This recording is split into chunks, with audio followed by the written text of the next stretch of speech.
नमस्कार दोस्तों, स्वागत है आपका प्रगति एमबीबीएस के यूट्यूब चैनल पर। अब हम अक्टूबर 2022 में नियुक्तियों और निधन के कारण चर्चा में रहे महत्वपूर्ण व्यक्तित्वों को पढ़ लेते हैं।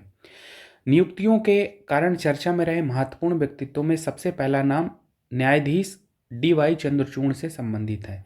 इन्हें हाल ही में भारत का सीजेआई नियुक्त किया गया है और डी.वाई. चंद्रचूड़ धनंजय यशवंत चंद्रचूड़ भारत के 50वें मुख्य न्यायाधीश होंगे।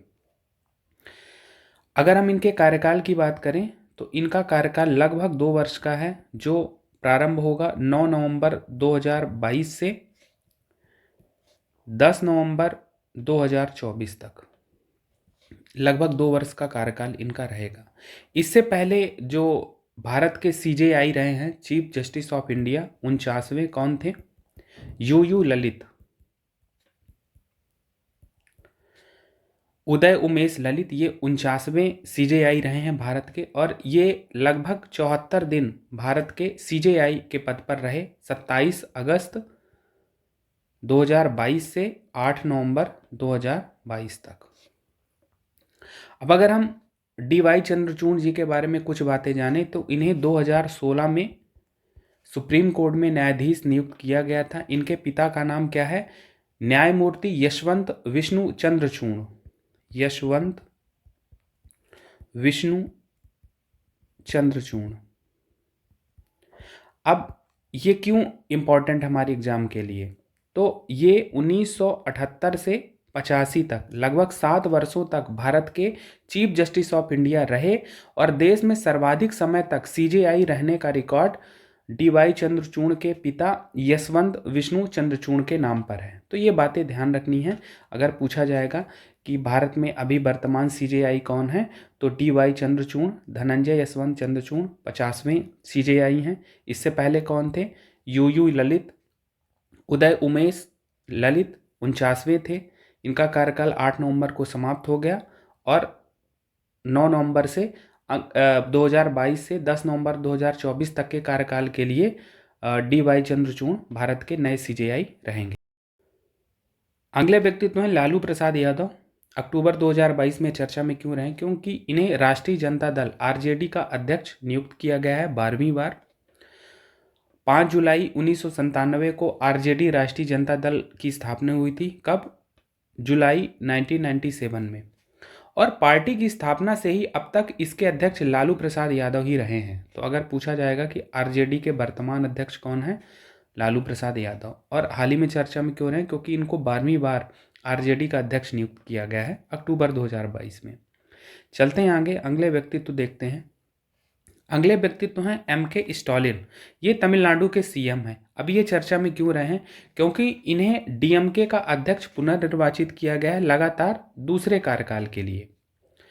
अब डीएमके का फुल फॉर्म क्या है? द्रमुक का द्रविड़ मुन्नेत्र कड़गम, द्रविड़ मुन्नेत्र कड़गम, ये डीएमके का फुल फॉर्म है।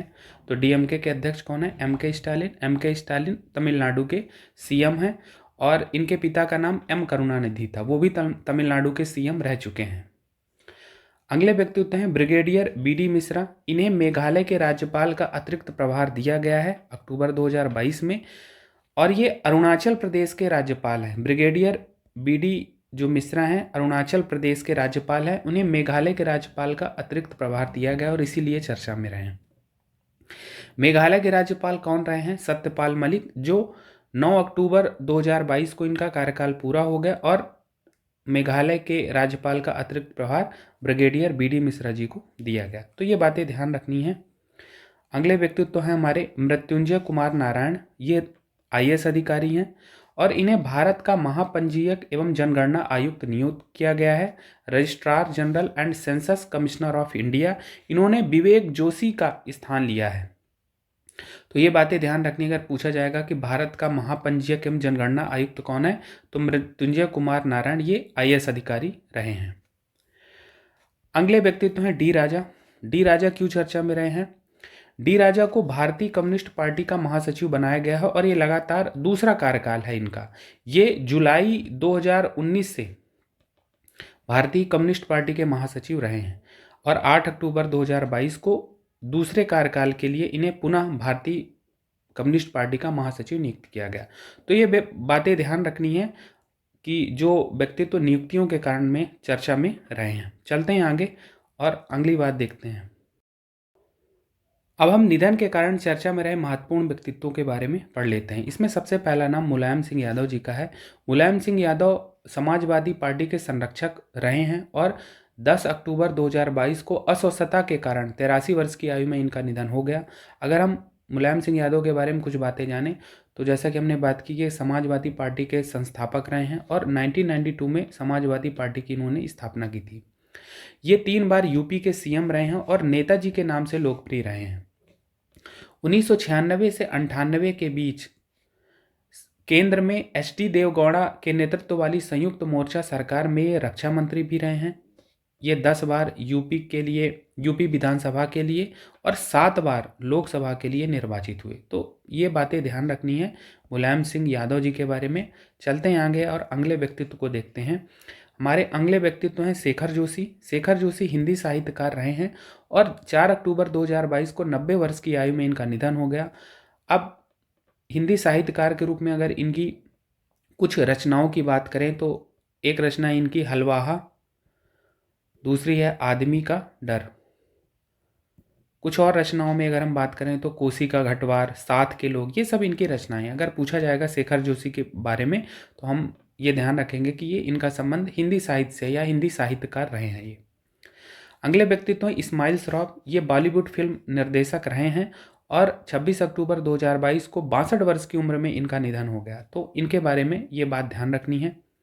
अब हमारे अगले व्यक्तित्व हैं जे ईरानी, जमशेद जीजी ईरानी। इन्हें स्टील मैन ऑफ इंडिया जाना जाता है और ये स्टील मैन ऑफ इंडिया के रूप में विख्यात उद्यमी रहे हैं। 86 वर्ष की आयु में इनका निधन हो गया।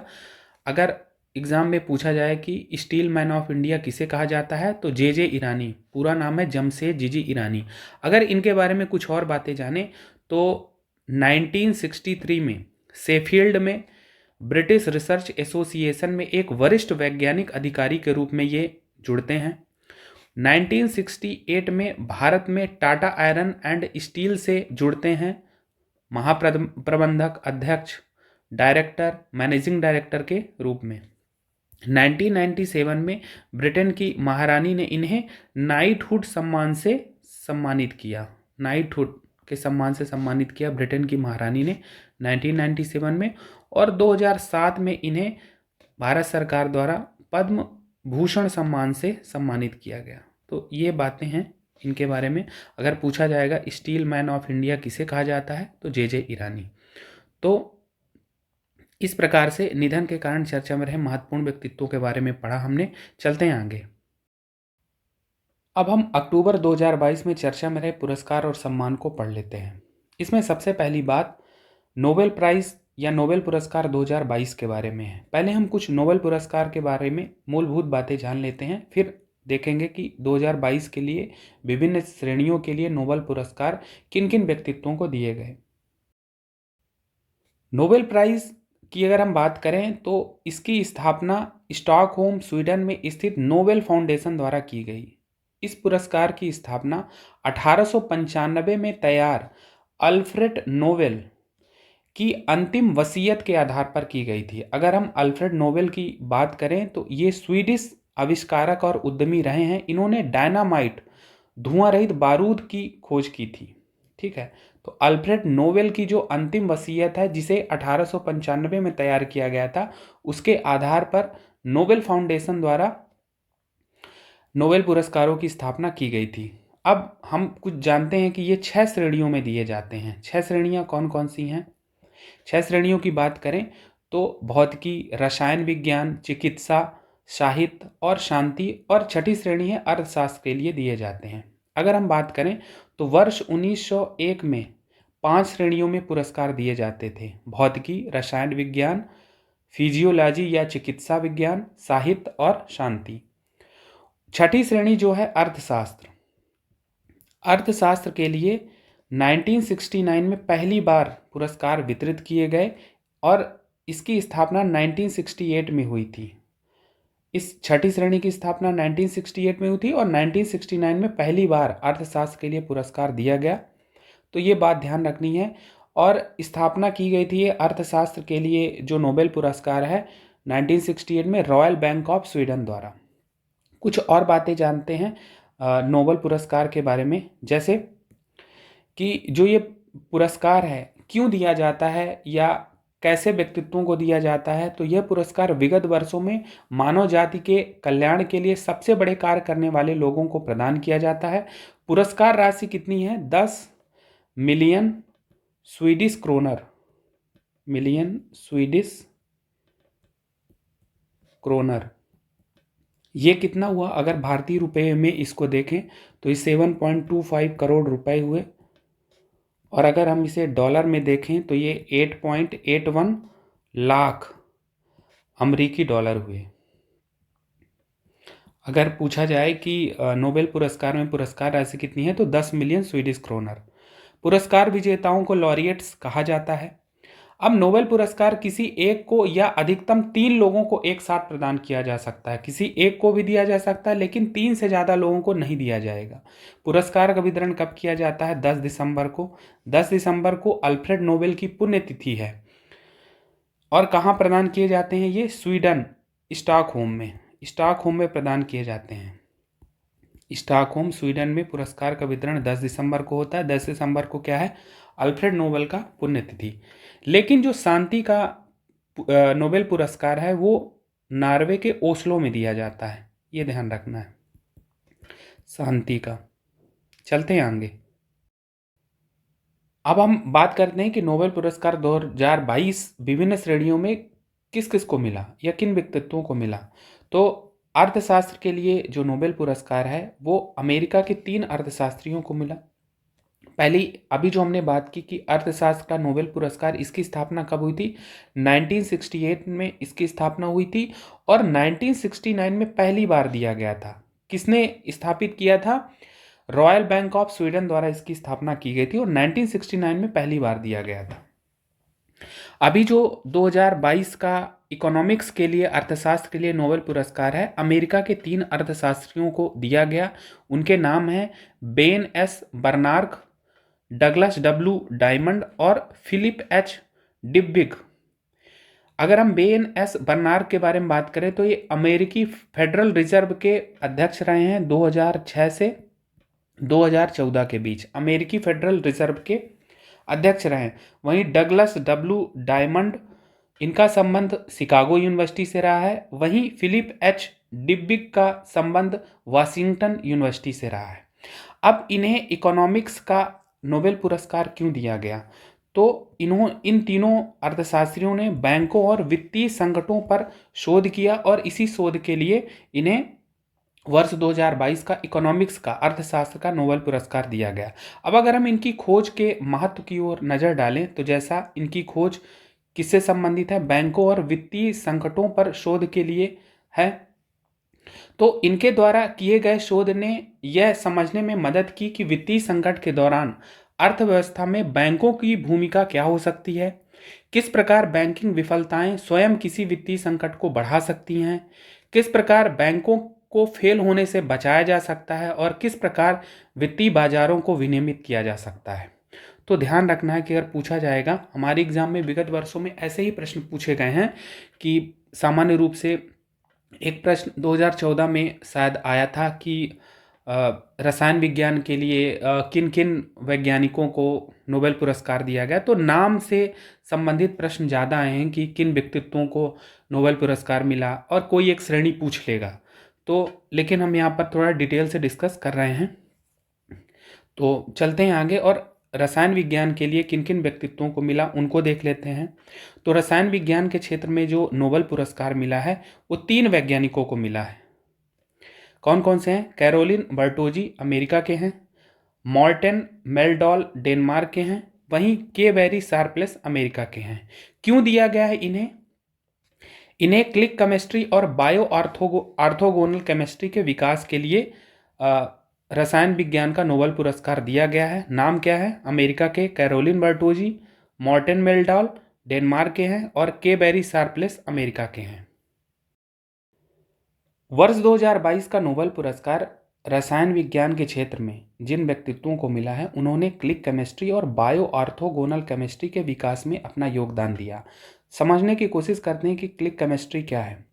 तो यह रसायन विज्ञान की एक शाखा है। इसके तहत मॉलिक्यूलर बिल्डिंग ब्लॉक्स एक दूसरे के साथ तीव्रता से एवं कुशलता पूर्वक जुड़ जाते हैं। अब ये मॉलिक्यूलर बिल्डिंग ब्लॉक से आशय है एमिनो एसिड, लिपिड्स, न्यूक्लियोटाइड्स, यानी ये कोशिका की कार्य संरचना समझने में क्लिक केमिस्ट्री महत्वपूर्ण है। जो क्लिक केमिस्ट्री है उसका उद्देश्य है कि शक्तिशाली, चयनात्मक तथा मॉड्यूलर ब्लॉक्स के समूह का विकास किया जाए जो छोटे और बड़े पैमाने वाले अनुप्रयोगों में विश्वसनीय ढंग से कार्य कर सके। अब अगर हम समझें कि बायो ऑर्थोगोनल केमिस्ट्री क्या है, तो जो यहाँ पर अमेरिकी वैज्ञानिक है कैरोलिन वर्टोजी, इन्होंने एक ऐसी क्लिक अभिक्रियाओं को विकसित किया जो सजीवों के भीतर कार्य करती हैं, जिससे कोशिकाओं की सतह पर महत्वपूर्ण बायोमॉलिक्यूल्स, जैव अणुओं की अवस्थिति का पता लगाया जा सकता है। इन जैव अणुओं को ग्लाइकॉन्स कहा जाता है और इन अभिक्रियाओं को ही बायो ऑर्थोगोनल अभिक्रिया कहा जाता है। अब इन तीनों वैज्ञानिकों की अगर खोज के महत्व की बात करें तो बायो ऑर्थोगोनल केमिस्ट्री या अभिक्रियाओं का उपयोग यह पता लगाने में किया जा सकता है कि कोशिकाएं कार्य कैसे करती हैं। हमने पहले भी बात की कि जो मॉलिक्यूलर बिल्डिंग ब्लॉक्स हैं ये कोशिकाओं की कार्य संरचना को समझने में महत्वपूर्ण है। वहीं जैविक प्रक्रियाओं को ट्रैक करने में भी ये अभिक्रियाएं महत्वपूर्ण हो सकती हैं। डीएनए जैसी जटिल जैविक प्रक्रियाओं के मानचित्रण में ये उपयोगी हो सकती हैं। तो हमें ध्यान रखना है, महत्वपूर्ण बात तो यही है कि किन किन व्यक्तित्वों को रसायन के क्षेत्र का नोबेल पुरस्कार मिला है, इनके नाम ध्यान रखें, क्यों मिला है। अगर ये शब्द पूछे जाएं तो थोड़ी सी समझ बनाने की हमने कोशिश की है। चलते हैं आगे और अगली बात देखते हैं। वर्ष 2022 का भौतिकी के क्षेत्र का नोबेल पुरस्कार 3 वैज्ञानिकों को दिया गया है, जिसमें एलन एस्पेक्ट फ्रांस के हैं, जॉन एफ क्लॉजर अमेरिकी वैज्ञानिक है, वहीं एंटोन जिलिंगर ऑस्ट्रिया के वैज्ञानिक है। तो ये नाम महत्वपूर्ण है, ध्यान रखना है। क्यों दिया गया है भौतिकी का नोबेल पुरस्कार? क्योंकि इन्होंने क्वांटम यांत्रिकी या क्वांटम मैकेनिक्स में कार्य किया। अगर हम मैकेनिक्स क्या है इसको समझें तो मैकेनिक्स का मतलब या यांत्रिकी का मतलब है कि यह भौतिकी की एक ऐसी शाखा है जो विभिन्न निकायों की गति और उनकी परस्पर क्रिया से संबंधित है। अब यांत्रिकी या मैकेनिक्स दो तरह की होती है, एक क्लासिकल है और जिसे न्यूटोनियन भी कहा जाता है, और एक क्वांटम मैकेनिक्स है। क्लासिकल या न्यूटोनियन जो मैकेनिक्स है वो मैक्रो लेवल पर काम करती है, वहीं क्वांटम मैकेनिक्स माइक्रो लेवल पर काम करती है, यानी ये परमाणु, इलेक्ट्रॉन, फोटॉन जैसे कणों और आणविक और उप आणविक क्षेत्र के लगभग सभी कणों के व्यवहार का वर्णन करती है। तो माइक्रो लेवल पर क्वांटम मैकेनिक्स काम करती है। एक और अवधारणा है क्वांटम इंटेंगलमेंट की। तो क्वांटम इंटेंगलमेंट एक ऐसी परिघटना है जो यह दर्शाती है कि कैसे दो उप परमाणविक कण एक दूसरे से घनिष्ठ रूप से जुड़े हो सकते हैं। तो इन्हीं खोजों के लिए इन वैज्ञानिकों को भौतिकी का नोबेल पुरस्कार 2022 का दिया गया है। अब इनकी जो क्वांटम मैकेनिक्स में रिसर्च है, इनका क्या महत्व हो सकता है? तो हमने क्वांटम कंप्यूटर, क्वांटम नेटवर्क का नाम सुन रखा है। तो क्वांटम कंप्यूटर और क्वांटम नेटवर्क के निर्माण में ये सहयोगी होगी ये खोज, ठीक है। अगर हम इंटेंगलमेंट क्वांटम अवस्थाओं से सूचनाओं के भंडारण, स्थानांतरण और प्रसंस्करण की बात करें तो यहाँ पर नए तरीकों की खोज की जा सकेगी इस रिसर्च के या इस खोज के द्वारा। तो ये बातें महत्वपूर्ण है। महत्वपूर्ण बात सबसे ज़्यादा यही कि हम ध्यान रखें कि किन वैज्ञानिकों को फिजिक्स का नोबेल पुरस्कार 2022 मिला है। चलते हैं आगे। चिकित्सा के लिए नोबेल पुरस्कार 2022 किसे मिला है? चिकित्सा, जिसे मेडिसिन या फिजियोलॉजी भी कहा जाता है। तो स्वीडन के आनुवांशिकविद हैं स्वांते पावो, इनको मिला है ये अवार्ड। क्यों मिला है? विलुप्त मानव प्रजाति व मानव उत्पत्ति से संबंधित जीनोम के क्षेत्र में खोज हेतु ये पुरस्कार दिया गया है। Genomes of extinct hominins and human evolution के लिए स्वीडन के आनुवांशिकविद स्वांते पावो को चिकित्सा, मेडिसिन या फिजियोलॉजी का नोबेल पुरस्कार 2022 मिला है। अब स्वांते ने निएंडरथल के जीनोम की सीक्वेंसिंग की। अब निएंडरथल कौन है? आधुनिक मानवों के विलुप्त पूर्वज है। जैसे कि हमने बात की ना कि विलुप्त मानव प्रजाति, तो किसकी? निएंडरथल के जीनोम की इन्होंने सीक्वेंसिंग की। और ये बात बताई कि जो निएंडरथल थे, आधुनिक मानव के विलुप्त पूर्वज, संभवतः यूरोप व पश्चिमी एशियाई क्षेत्र में रहते थे। तो ये कुछ बातें हैं, ध्यान रखना है कि अगर पूछा जाएगा कि मेडिसिन या फिजियोलॉजी के क्षेत्र में किसे नोबेल पुरस्कार मिला, तो स्वांते पावो को। चलते हैं आगे। साहित्य के लिए नोबेल पुरस्कार किसे मिला है? ये फ्रांसीसी लेखक हैं एनी एर्नॉक्स, इनको मिला है। क्यों दिया गया है? इन्होंने साहस व तटस्थता के साथ परिवार समाज के अस्पष्ट पक्षों पर प्रकाश डाला, वर्णन किया, और इसीलिए इन्हें एनी एर्नॉक्स को साहित्य का नोबेल पुरस्कार 2022 मिला। वहीं नोबेल का शांति पुरस्कार एक व्यक्ति और दो संगठनों को दिया गया। व्यक्ति हैं एलएस वियालियात्स्की, ये बेलारूस के मानवाधिकार अधिवक्ता हैं। वहीं दो संगठन कौन कौन से हैं? एक मेमोरियल है और दूसरा liberties, centre for civil liberties. Memorial रूसी मानवाधिकार संगठन है, वहीं centre for civil liberties Ukraine का मानवाधिकार संगठन है। अब हमने बात की कि जो शांति का नोबेल पुरस्कार है एक व्यक्ति को मिला है और दो संगठनों को मिला है। तो क्यों मिला है?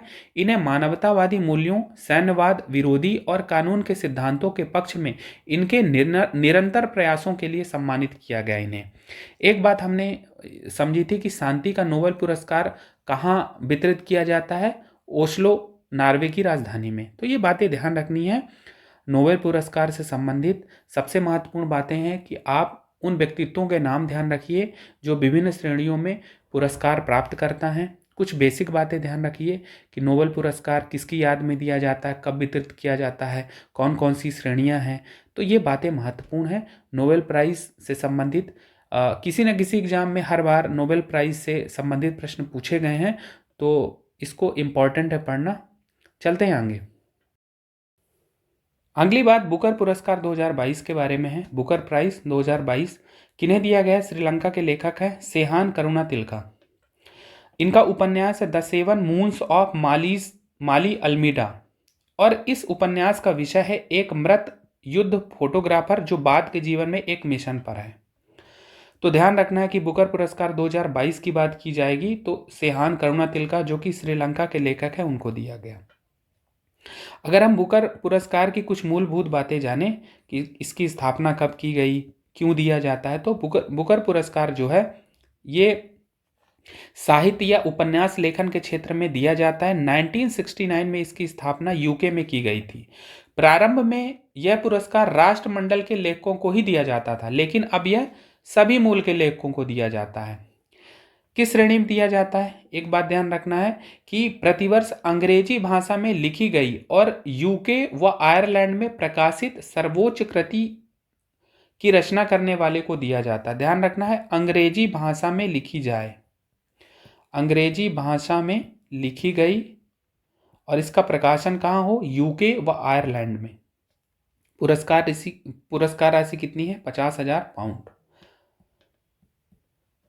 अब अगर हम इसकी तुलना अंतर्राष्ट्रीय बुकर पुरस्कार से करें जो अभी किसको दिया गया है? भारत की गीतांजलि श्री को उनकी रचना टॉम्ब ऑफ सैंड के लिए, रेत की समाधि के लिए अंतर्राष्ट्रीय बुकर पुरस्कार मिला है। भारत की हैं गीतांजलि श्री। तो हमने इसमें समझा कि बुकर पुरस्कार दिया जाता है कि कोई भी कृति अंग्रेजी भाषा में लिखी हो, लेकिन जो अंतर्राष्ट्रीय बुकर पुरस्कार है किसी भी भाषा में रचित कृति जिसका अंग्रेजी में अनुवाद हुआ हो उसके लिए दिया जाता है। और जो रेत की समाधि रचना है इसका अनुवाद अंग्रेजी में किसने किया था? डेजी रॉकवेल में। तो ये बात ध्यान रखनी है, दोनों में अंतर है कि बुकर पुरस्कार अंग्रेजी भाषा में लिखी कोई कृति के लिए दिया जाता, वहीं अंतर्राष्ट्रीय बुकर पुरस्कार जो है वो अनुवाद के लिए दिया जाता है। चलते हैं आगे और अगली बात देखते हैं। अगली बात राइट लिवलीहुड अवार्ड 2022 के बारे में है। इस बार राइट लिवलीहुड पुरस्कार 4 व्यक्तित्वों को मिला है, जिसमें फार्टून अडान और उनकी पुत्री इलवाड इल्मान है, सोमालिया से संबंधित हैं। वहीं वेनेजुएला का सामाजिक सेवा सहकारी संगठन है सेको सिसोला, युगांडा का African Institute for Energy governance, वहीं यूक्रेन के ओलेक्सांद्रा माटवीचुक व उनका संगठन है सेंटर फॉर सिविल लिबर्टीज। इसे नोबेल प्राइज भी मिला है, ये बात ध्यान रखना। तो इनको राइट लिवलीहुड अवार्ड 2022 मिला है। अगर हम राइट लिवलीहुड अवार्ड 2022 की कुछ मूलभूत बातें जानें तो right livelihood award 2022, right livelihood award, ये स्वीडन का वैकल्पिक नोबेल पुरस्कार कहा जाता है। स्वीडन का वैकल्पिक नोबेल पुरस्कार इसे कहा जाता है। यह ऐसे व्यक्तित्वों या संगठनों को दिया जाता है जिन्होंने विश्व के समक्ष विद्यमान चुनौतियों का व्यवहारिक हल निकालने की दिशा में महत्वपूर्ण योगदान दिया है। कब इसकी स्थापना की गई? 1980 में स्थापित है स्वीडिश जर्मन नागरिक जेकब वोन उक्सकुल द्वारा। और इसमें पुरस्कार राशि कितनी है? 1980 में स्थापित है। पुरस्कार राशि कितनी है? 20,000 यूरो। ध्यान रखना, अगर पूछा जाएगा कि स्वीडन का वैकल्पिक नोबेल पुरस्कार किसे कहा जाता है? राइट लिवलीहुड अवार्ड को। इस बार 4 व्यक्तित्वों को मिला। कुछ संगठन भी हैं, जैसे वेनेजुएला का सहकारी सेवा संगठन है सेको सिसोला, सोमालिया की सामाजिक कार्यकर्ता हैं फार्टून अडान और उनकी पुत्री इलवार्ड इल्मान को मिला। ऐसे ही African Institute for Energy Governance Uganda को मिला, यूक्रेन के ओलेक्सांद्रा को मिला और उनके संगठन सेंटर फॉर सिविल लिबर्टीज को मिला। तो ये बातें ध्यान रखनी है। चलते हैं आगे। अगली बात 12वें विश्व हिंदी सम्मेलन के बारे में है, जिसका आयोजन फरवरी 2023 में फिजी के नाडी शहर में होगा। इसका आयोजन फिजी सरकार के सहयोग से भारत के विदेश मंत्रालय द्वारा किया जाएगा। अगर हम बात करें फिजी देश की, तो फिजी देश क्या है? ये ओशेनिया महाद्वीप में एक देश है और इसकी राजधानी है सुवा। अगर हमारी एग्जाम में पूछा जाए तो बातें ध्यान रखनी है। अब अगर हम 11वें विश्व हिंदी सम्मेलन की बात करें तो ये अगस्त 2018 में हुआ था। कहाँ? मॉरिशस में। तो ये बात ध्यान रखनी है कि 11वां 2018 में मॉरिशस में हुआ था। 12वां कब होगा? 2023 में फिजी में, भारत के विदेश मंत्रालय के सहयोग से। तो ये बातें ध्यान रखनी है। चलते हैं आगे और अगली बात देखते हैं। अगली बात रामानुजन पुरस्कार 2022 के बारे में है। ध्यान रखना है कि रामानुजन पुरस्कार गणित के क्षेत्र में दिया जाता है और राष्ट्रीय गणित दिवस के अवसर पर दिया जाता है। राष्ट्रीय गणित दिवस कब है? 22 दिसंबर को। और रामानुजन पुरस्कार 2022 किसे दिया गया है? ये अमेरिकी गणितज्ञ हैं यूनिकिंग टैंग। यूनिकिंग टैंग को दिया गया है। ये कैलिफोर्निया विश्वविद्यालय में असिस्टेंट प्रोफेसर हैं।